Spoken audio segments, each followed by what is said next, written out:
ദൈവം പ്രവർത്തിക്കുവാനായിട്ടുള്ള ഒരു അന്തരീക്ഷം നാം തന്നെ ഒരുക്കി കൊടുക്കണം. We should prepare the atmosphere for God's work to establish in our life. നമ്മുടെ ഇഷ്ടത്തിനകത്തേക്ക് വന്ന് പ്രവർത്തിക്കുവാൻ നമ്മൾ പിടിവാശി കാണിക്കരുത്. Don't struggle to make the God's work happen in our life according to or inside our interest. ദൈവഹിതത്തിനനുസരിച്ച് നമ്മൾ ഒരുങ്ങിയിരിക്കുമ്പോൾ അതിനകത്ത് വരുന്ന ഒരു ദൈവമുണ്ട്. When we prepare ourselves according to the will of God, there is a God who does his work in that situation. ആ അന്തരീക്ഷത്തിനകത്ത് ദൈവം വരുമെന്നുള്ള വിശ്വാസത്തോടെ നമ്മൾ ഒരുങ്ങിയിരിക്കണം. We should be prepared by believing that God's work will establish in that atmosphere. Praise the Lord. കർത്താവിന്റെ പരിശുദ്ധ നാമം മഹിമപ്പെടുമാറാകട്ടെ. Praise the Lord, glory to the name of God. ഈ അനുഗ്രഹിക്കപ്പെട്ട മീറ്റിംഗിലേക്ക് നിങ്ങൾക്ക് എല്ലാവർക്കും ഞങ്ങളുടെ പ്രത്യേകമായ സ്നേഹത്തെ നന്ദി അറിയിക്കുന്നു. In this wonderful episode, we thank all of you for listening with us. Shalom മിനിസ്ട്രീസിന് വേണ്ടി പ്രാർത്ഥിക്കുകയും ഞങ്ങൾ ഉത്സാഹിപ്പിക്കുകയും ചെയ്യുന്ന എല്ലാ സഹോദരങ്ങൾക്കും പ്രത്യേകമായ എൻ്റെ സ്നേഹത്തെ അറിയിക്കുന്നു. And we extend our love towards all the people who have been supporting and praying for Shalom Ministries. നിങ്ങൾ ഓരോരുത്തരും ഞങ്ങൾക്ക് വേണ്ടി പ്രാർത്ഥിക്കുകയും ഞങ്ങളെ സഹായിക്കുകയും ചെയ്യുന്നത് ഞങ്ങൾക്ക് ഈ പ്രവർത്തനങ്ങളെ ഭംഗിയായി ശാന്തമായി കൊണ്ടുപോകാൻ ഒരു അനുഗ്രഹമായി തീർന്നുകൊണ്ടിരിക്കുന്നു. Your prayers and your support that you have been establishing into our ministry has been a great blessing for us. തീർച്ചയായിട്ടും ഇനിയും നമുക്ക് ഒരുമിച്ച് നിന്ന് ദൈവരാജ്യ വിസ്തൃതിക്ക് വേണ്ടിയിട്ട് അധ്വാനിക്കാം. Surely let us work for the ministry of God hereafter also. നമ്മുടെ ഏറ്റവും വലിയ സമ്പാദ്യം ദൈവനാമ മഹിമയ്ക്ക് വേണ്ടി നമ്മൾ എന്ത് ചെയ്യുന്നു എന്നുള്ളതാണ്. The greatest wealth that we can have is what we can do for God. ഇനിയും ദൈവനാമ മഹിമയ്ക്ക് വേണ്ടി കൂടുതൽ നമ്മൾ പ്രവർത്തിക്കുമ്പോൾ അത് നമുക്കൊരു അനുഗ്രഹമായി തീരുമെന്നുള്ളതിന് സംശയമില്ല. As we work for God in every time, it will be a great wealth for us. നമുക്ക് പ്രാർത്ഥനയോടെ ദൈവവചനത്തിലേക്ക് പ്രവേശിക്കാം. Let us get into the scripture in with prayer. വിശുദ്ധ ലൂക്കോസ് സുവിശേഷം 9-ാം അധ്യായം 28-ാം വചനം ഇപ്രകാരം പഠിപ്പിക്കുന്നു. The Gospels of Luke chapter 9 verse 28 says that, ഈ വാക്കുകളെ പറഞ്ഞിട്ട് ഏകദേശം 8 നാൾ കഴിഞ്ഞപ്പോൾ അവൻ പത്രോസിനെയും യോഹന്നാനെയും യാക്കോബിനെയും കൂട്ടിക്കൊണ്ട് പ്രാർത്ഥിപ്പാൻ മലയിൽ കയറിപ്പോയി. that he took with him Peter and John and James and went up into the mountain to pray. ഒരിക്കൽ കൂടി നമ്മൾ നോക്കുന്ന സമയത്ത് യാക്കോബ് ഉണ്ടായിരുന്നു, യോഹന്നാൻ ഉണ്ടായിരുന്നു, പത്രോസ് ഉണ്ടായിരുന്നു. ഇവരെ 3 പേരെയും കൂട്ടിക്കൊണ്ട് മലയിലേക്ക് പോയി. When we check this verse again, we can see that Jesus has accompanied Peter, John and James with him to the mountain for prayer. ഇവിടെ ഒരു പ്രാർത്ഥനയ്ക്ക് വേണ്ടിയിട്ടുള്ള ഒരു തയ്യാറെടുപ്പാണ് നമുക്ക് കാണുവാൻ കഴിയുന്നത്. What we can see here is a preparation for a prayer. യേശു കർത്താവ് എല്ലാറ്റിനും തയ്യാറെടുക്കുന്ന വ്യക്തിയാണ്. Jesus is a person who always prepare himself for whatever he do. അത് വളരെ പ്രധാനപ്പെട്ടതാണ്. പ്രാർത്ഥിക്കാൻ വേഗത്തിലല്ല, ഒരു തയ്യാറെടുപ്പ് യേശുവിന് എപ്പോഴും ഉണ്ടാണ്. Yes, really it's a great point that Jesus is not a person who is very hurrying in all that he does.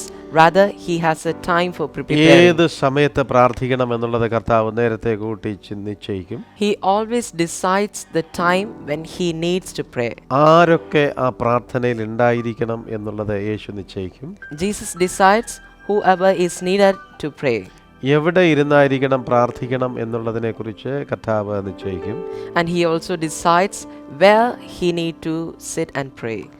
അങ്ങനെ പ്രാർത്ഥനയിൽ വളരെ പ്രിപ്പയർ ആകുന്ന ഒരു വ്യക്തിയാണ് നമ്മുടെ കർത്താവ്.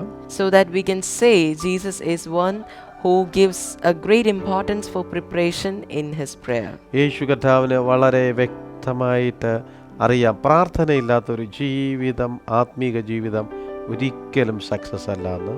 Jesus knows it well that a life without prayer is not successful.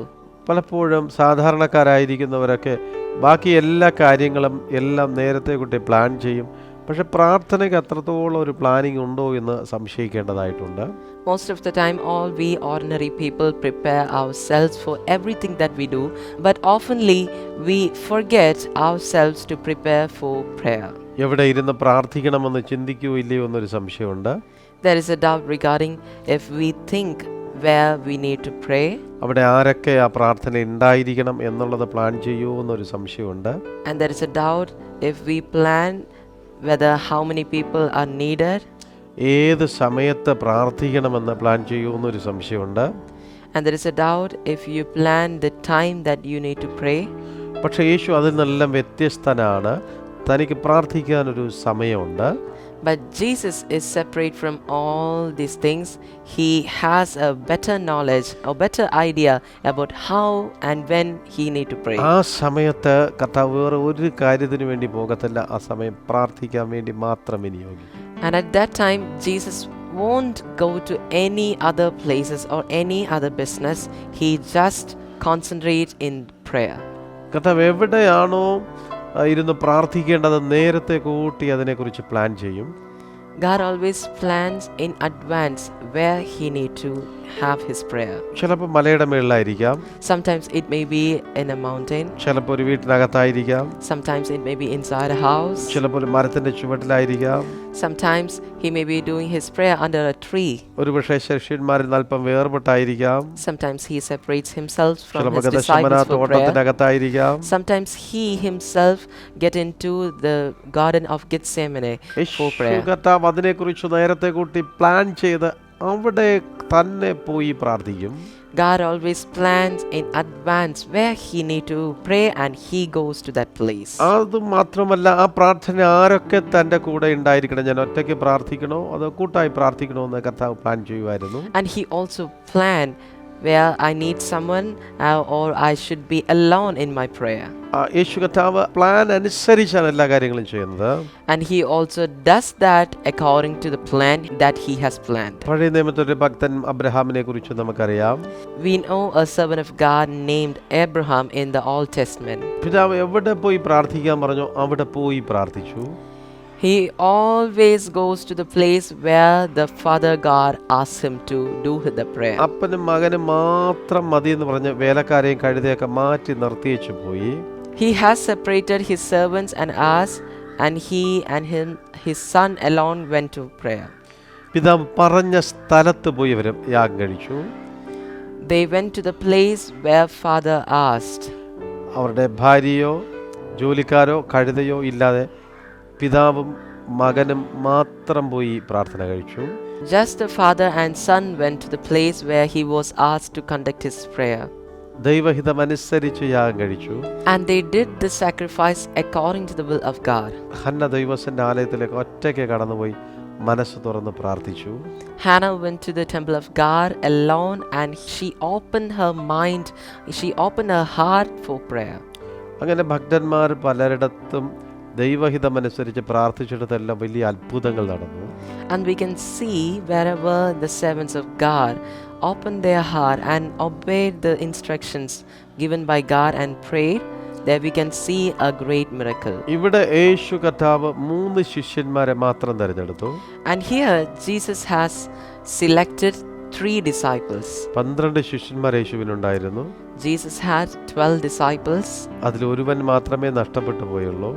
ഇവിടെ കർത്താവ് 3 പേരെ മാത്രമാണ് സെലക്ട് ചെയ്തത്. Here Jesus selected 3 disciples. യേശുവിന് 12 ശിഷ്യന്മാരുണ്ടായിരുന്നു. Jesus had 12 disciples. അതിൽ 1 മാത്രമേ നഷ്ടപ്പെട്ടു പോയുള്ളൂ. And among them only one was lost. ബാക്കി 11 പേരുണ്ടായിരുന്നു. And there was the remaining 11 disciples. പക്ഷേ പ്രാർത്ഥിക്കുവാൻ കർത്താവ് 3 പേരെ മാത്രമേ വിളിച്ചുള്ളൂ. Yet Jesus called only 3 disciples for praying. തനിക്കിഷ്ടമുള്ള സ്ഥലത്തല്ല പ്രാർത്ഥിക്കാൻ പോയത്. He didn't went to the place that he was liking. മലയുടെ ഉയർന്ന ഭാഗത്തിലേക്ക് കർത്താവ് കടന്നുപോയി. Jesus went to the top of the mountain. അതൊരു ദൈവഹിതമാണ്. And that was a will of God. ഈ പ്രാർത്ഥനാ സമയത്ത് 3 പേര് മാത്രം മതി. In this time of prayer, 3 people was enough. ഈ പ്രാർത്ഥന അത് മലയുടെ അഗ്രത്തിൽ തന്നെ ആകണം. And this prayer had to be on the top of the mountain. ദൈവത്തിന് എന്തോ അവിടെ ചെയ്യുവാനായിട്ടുണ്ടായിരുന്നു. Because God had a purpose behind it. ദൈവത്തിന് അവിടെ എന്തോ സംസാരിക്കാനുണ്ടായിരുന്നു. And God had to speak something. ദൈവത്തിന് അവരോട് എന്തോ അറിയിക്കാനുണ്ടായിരുന്നു. God had to inform something to them. അതിനു വേണ്ടിയിട്ട് ഒരു അറ്റ്മോസ്ഫിയർ കർത്താവ് തന്നെ ഒരുക്കി കൊടുത്തു. For that Jesus himself arranged the atmosphere. ദൈവം പ്രവർത്തിക്കുവാനായിട്ടുള്ള ഒരു അന്തരീക്ഷം നാം തന്നെ ഒരുക്കി കൊടുക്കണം.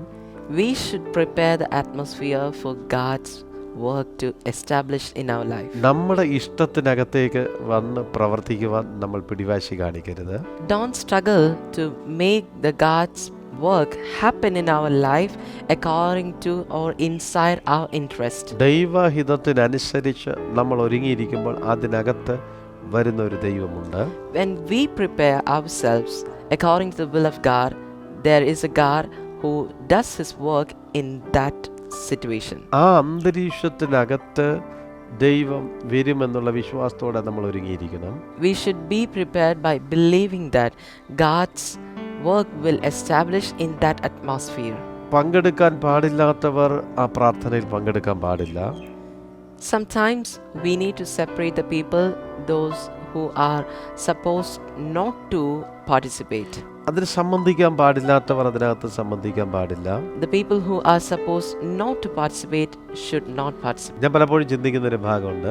Many times he used to think, ബാക്കി 8 പേര് എന്ത് വിചാരിച്ചു കാണും? what did the remaining 8 people have thought about? ഞങ്ങൾ 11 പേര് വിശ്വസ്തരാണ്, പക്ഷേ യേശു 3 പേരെ മാത്രമല്ലേ കൊണ്ടുപോയുള്ളൂ, ഞങ്ങളെ 8 പേരെ എന്തുകൊണ്ട് കൊണ്ടുപോയില്ല? All the 11 disciples, including us, are sincere to God. Then why he selected just 3 disciples? പക്ഷെ അവിടെ ഒരു ദൈവം പ്രവർത്തിക്കാൻ 3 പേരുടെ ആവശ്യമേ ഉള്ളൂ. Because in that situation or in that case, just 3 disciples were enough for God's work. അതൊരു ദൈവിക പദ്ധതിയുടെ ഭാഗമായി അത് സംഭവിക്കും. And it was a part of the plan of God. ദൈവഹിതം ആ 3 പേര് മാത്രം മതി എന്നുള്ളതാണ്. The God's will was just 3 disciples were enough. ചില സമയങ്ങളിൽ നിങ്ങളും ഒറ്റപ്പെട്ടു പോകുന്ന സ്ഥിതിവിശേഷങ്ങൾ ചിലപ്പോൾ ഉണ്ടായെന്ന് വരാം. Sometimes there are situations where we feel alone.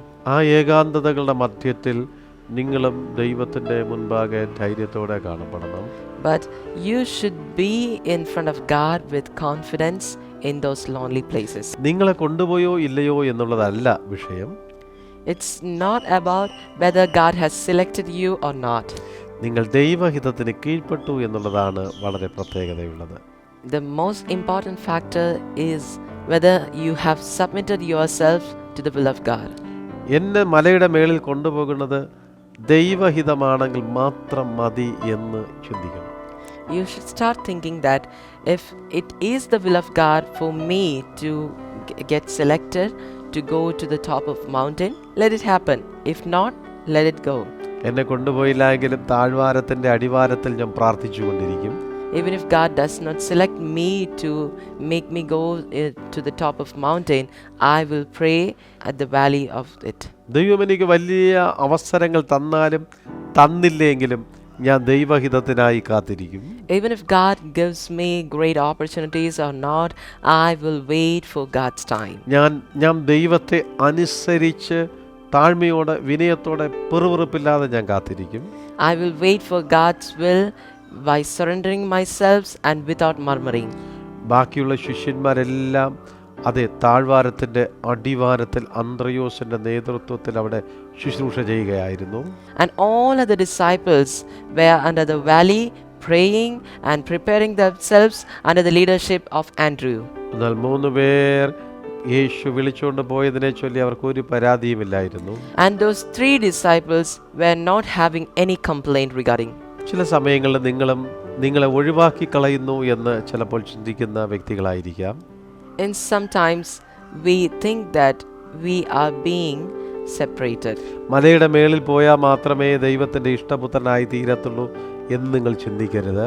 Don't think that as you go to the top of mountain only, you are a likable person in God's eye. താഴ്വാരത്തിൻ്റെ അടിവാരത്തിലും ദൈവപ്രവൃത്തിയുണ്ട്. Because God's work can also be found under the valley. ദൈവം നമ്മളെ നിർത്തിയിരിക്കുന്നിടത്ത് നിൽക്കുന്നത് ഭംഗിയുള്ളതാണ്. When we stand where God has appointed, it becomes beautiful. ചിലപ്പോൾ മലയുടെ മുകളിൽ കൊണ്ടുപോയില്ല എന്ന് പരിഭവം വരാൻ സാധ്യതയുണ്ട്. Sometimes we become sad by thinking that we are not selected to go to the top of mountain. എങ്കിലും ദൈവഹിതം ചെയ്യുന്നതാണ് ഏറ്റവും സംതൃപ്തി എന്ന് പറയുന്നത്. Yet doing the will of God is the greatest thing that can bring satisfaction to us. പത്രോസ്, യോഹന്നാൻ, യാക്കോബ് ഇവരെയും കൊണ്ട് യേശു മലയുടെ മുകളിലേക്ക് പോയി. Jesus went to the top of mountain by accompanying Peter, John and James. ബാക്കിയുള്ള വ്യക്തികളെല്ലാം താഴ്വാരത്തിൻ്റെ അടിവാരത്തിൽ അവർ ദൈവ ശുശ്രൂഷ ചെയ്തുകൊണ്ടിരിക്കുകയായിരുന്നു.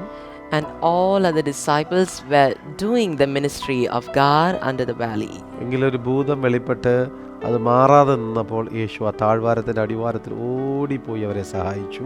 And when a devil spirit was making problem under the valley, Jesus went there. അനുസരിച്ച് കാത്തിരിക്കുന്നവർക്കൊരു ബുദ്ധിമുട്ട് വന്നാൽ അവിടെ ഓടിയെത്തുന്ന ഒരു യേശുവാണ് നമ്മുടെ യേശു. From this we can understand that Jesus is one who visits people who waits and prepare themselves for the time of God.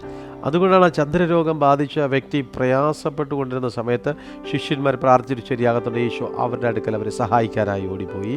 That is why when the person who was sick was not healed, Jesus went to them. നമ്മുടെ ജീവിതത്തിൽ അനുസരണയോടെ ഇരുന്നാൽ നമ്മുടെ ആപത്തിൽ ഓടിയെത്തുന്ന ഒരു യേശുവുണ്ട്. If we keep ourselves obedient, Jesus will come to us. ഈ 3 പേരും മലയുടെ മുകളിൽ പ്രാർത്ഥിച്ചു കൊണ്ടിരുന്നപ്പോൾ കർത്താവ് അവർക്കൊരു മയക്കം കൊടുത്തു. These 3 disciples were praying on the top of a mountain. Jesus gave them a rest. ആ സമയത്തിൽ കർത്താവ് തേജസ്കരിക്കപ്പെടുന്നത് അവർക്ക് കാണുവാനായി കഴിഞ്ഞു. And at that time they could see Jesus being glorified. അനുസരണയോടെ മലയുടെ മുകളിൽ പോയവർ ദൈവ തേജസ് അവിടെ വെച്ച് അനുഭവിച്ചു. After the rest that God has given them, they could experience or they can see the glorified Jesus. പക്ഷെ അവിടെ എവിടെയൊക്കെയോ കർത്താവിനെ ഒരു തിരുത്തേണ്ടെന്ന് ആവശ്യമുണ്ടായിരുന്നു. And Jesus had to make some clarifications in that time. ഏലിയാവിനും മോശയ്ക്കും ഒക്കെ കുടിലുണ്ടാക്കാൻ വേണ്ടിയിട്ടുള്ള ചിന്ത അവരുടെ മനസ്സിനകത്തുണ്ടായിരുന്നു. Because the disciples had a thought of making huts for Elijah and Moses. പക്ഷെ കർത്താവിടെ കുടിലുണ്ടാക്കുവാൻ അവരെ അനുവദിച്ചില്ല. But Jesus didn't let them do that. ഉടനടി തന്നെ കർത്താവ് പഠിപ്പിച്ചു, ഇവൻ എൻ്റെ പ്രിയപുത്രൻ, ഇവന് ചെവി കൊടുപ്പിൻ എന്ന് പഠിപ്പിച്ചു. And at the same time Jesus taught them that he is my likable son and give your attention to him. മറ്റാർക്കും നിങ്ങൾ ചെവി കൊടുക്കേണ്ട, യേശുവിനെ മാത്രം ചെവി കൊടുപ്പിൻ. Don't give your attention to anyone. Just ആ give your മലയുടെ attention മുകളിൽ to വെച്ച് ദൈവം Jesus. തന്റെ ഭക്തന്മാർക്ക് നല്ലൊരു ഉറപ്പ് കൊടുത്തു. On the top of the mountain, God has given them a good advice. മറ്റൊരു വ്യക്തിക്കും കുടിൽ വയ്ക്കല്, യേശുവിനെ മാത്രം. Don't build hut or anything for anyone. Do it for Jesus. അവർ തൃപ്തിയോടെ വന്നു. And they returned with great satisfaction. തേജസ് അനുഭവിച്ചപ്പോൾ അവർക്ക് ജ്ഞാനമുണ്ടായി.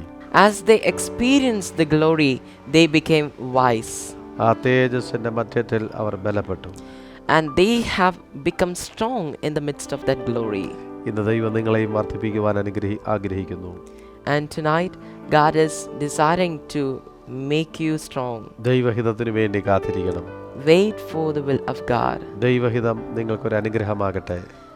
Let the will of God be a great blessing for you. കർത്താവ് നിങ്ങളെ വർദ്ധിപ്പിക്കട്ടെ. May God increase you. കർത്താവ് നിങ്ങളെ അനുഗ്രഹിക്കട്ടെ. May God bless you. ഇന്ന് പരിശുദ്ധാത്മാവ് നിങ്ങളെ ബലപ്പെടുത്തട്ടെ. May the Holy Spirit strengthen you tonight. ഞാൻ നിങ്ങൾക്ക് വേണ്ടി പ്രാർത്ഥിക്കുവാൻ ആഗ്രഹിക്കുന്നു. And we will love to pray for you. പ്രാർത്ഥിക്കാവോ? Let us pray. പ്രാർത്ഥിക്കാം.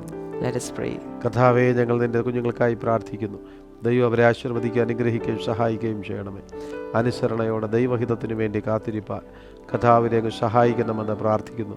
അതിലൂടെ അവരനുഭവിക്കുന്ന സകല നന്മകളും നേട്ടങ്ങളും അവരുടെ ജീവിതങ്ങളൊരു മുതൽക്കൂട്ടായിത്തീരുവാൻ പരിശുദ്ധാത്മാവ് സഹായിക്കണമെന്ന് പ്രാർത്ഥിക്കുന്നു.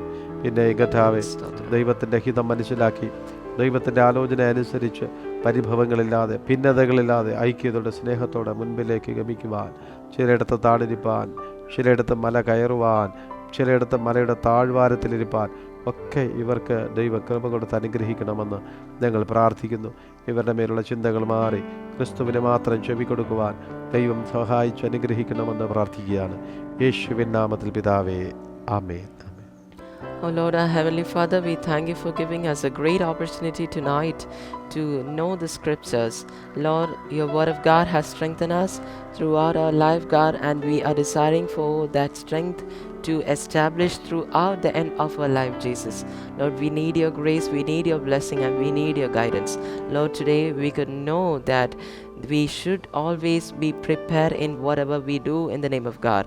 Lord, strengthen us and give us the confidence and give us the situations where we can prepare ourselves in whatever we do for God. And Lord, you have also taught us that we should always depend on Jesus, and we should always praise Jesus, and we need your support, we need your strength, Jesus, to have a wonderful life which obeys, and where we can obey your word throughout our life, Jesus. Lord, bless us, and Lord, we pray for everybody who is listening to us right now. Bless everybody in Jesus' name. Amen. Amen.